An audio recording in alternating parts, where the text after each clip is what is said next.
Yeah, in these series of videos, what I've done is charted progress from the early thoughts about putting an audio upgrade into my Audi Q3 through some demoing in the room using the speakers and the amplifier that I was working with, to some of the installation related aspects through here, and then finally some work on how I've gone about measuring the audio system in the car, and then perhaps most recently some of the changes that I've made to the initial installation, which is changing to active on the active crossovers on the front speakers and getting rid of the center speaker which I'd installed.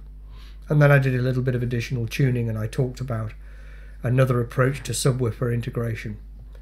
So in this video, actually I want to update some further learnings. Yeah, and maybe I'll do a little video on what I might have done different with what I know now.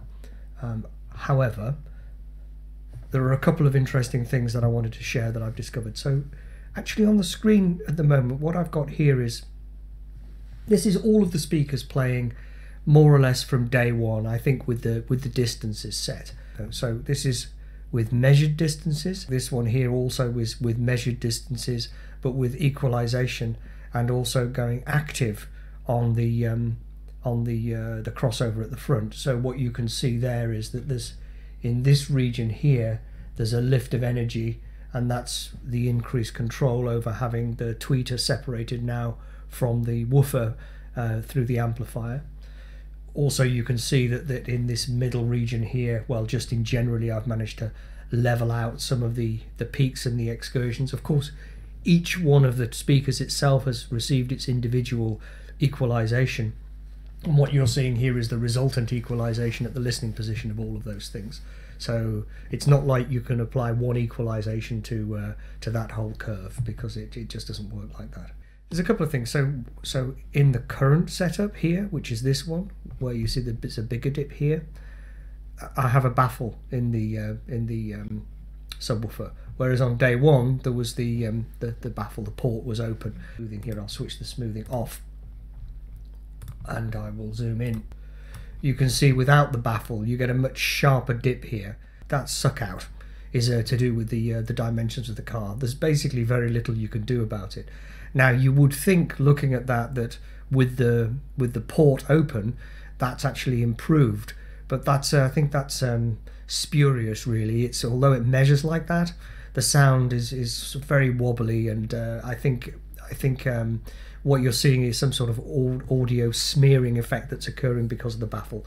So to my ears, it's actually much better just living with the fact that you've got a suck out to do with the geometry of the car there, and dealing with that. There's another aspect here, although you don't see it in the original trace, is and actually the crossover originally here is, I think, at 50 Hertz. So the crossover location's here.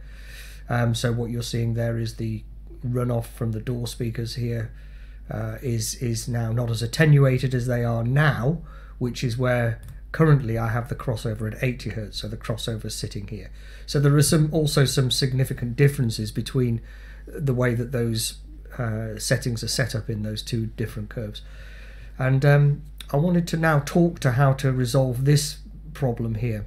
So forgetting about the original trace and thinking about the subwoofer at the measured distance of 170 centimeters. And this is what it looks like. Okay, so let's just apply the same level of smoothing to both of these curves, for example.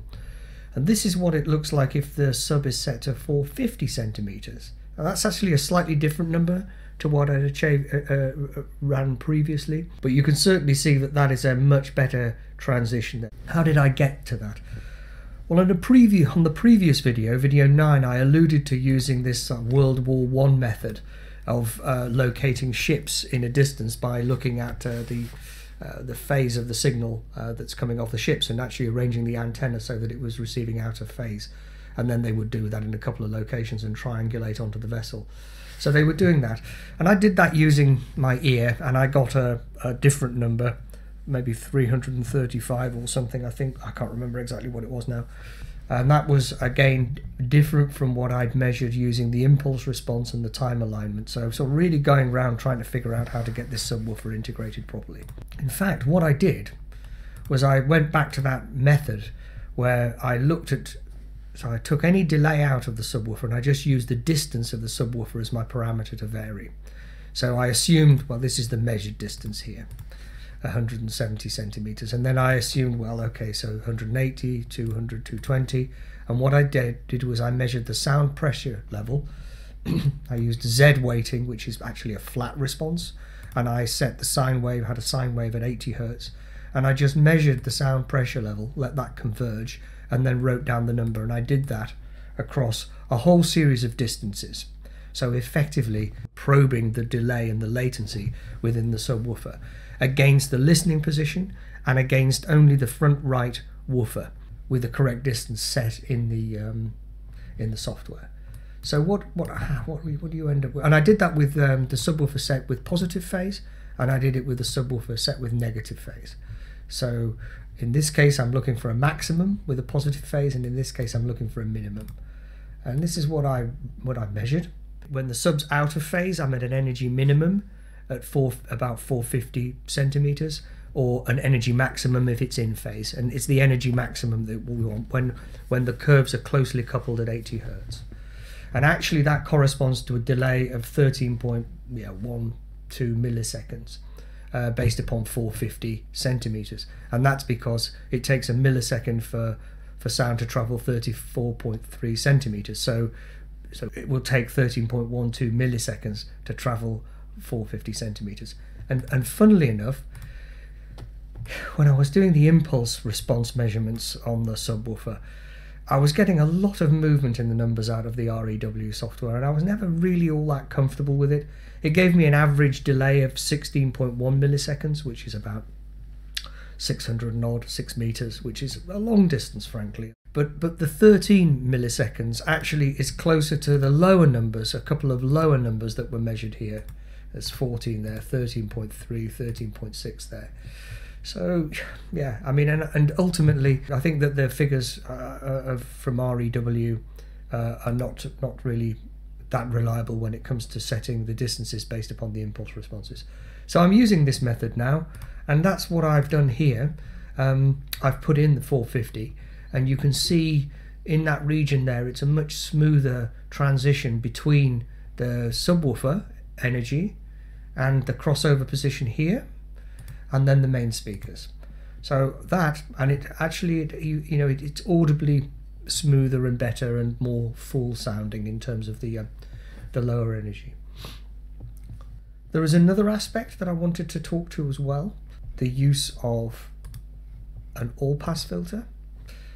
I still thought that there was more to be done, more improvement to be had in the system, and so I used the all-pass filter option, which is available on the subwoofer channel at 60 hertz. It was just a stab in the dark, really, and I popped that in as well to see whether we could improve things, and that's also given me, I think, a better response here on the subwoofer and put more energy in. So you can see there that that is further, I think, boosting the energy that's associated with the subwoofer and coupling with the main woofers.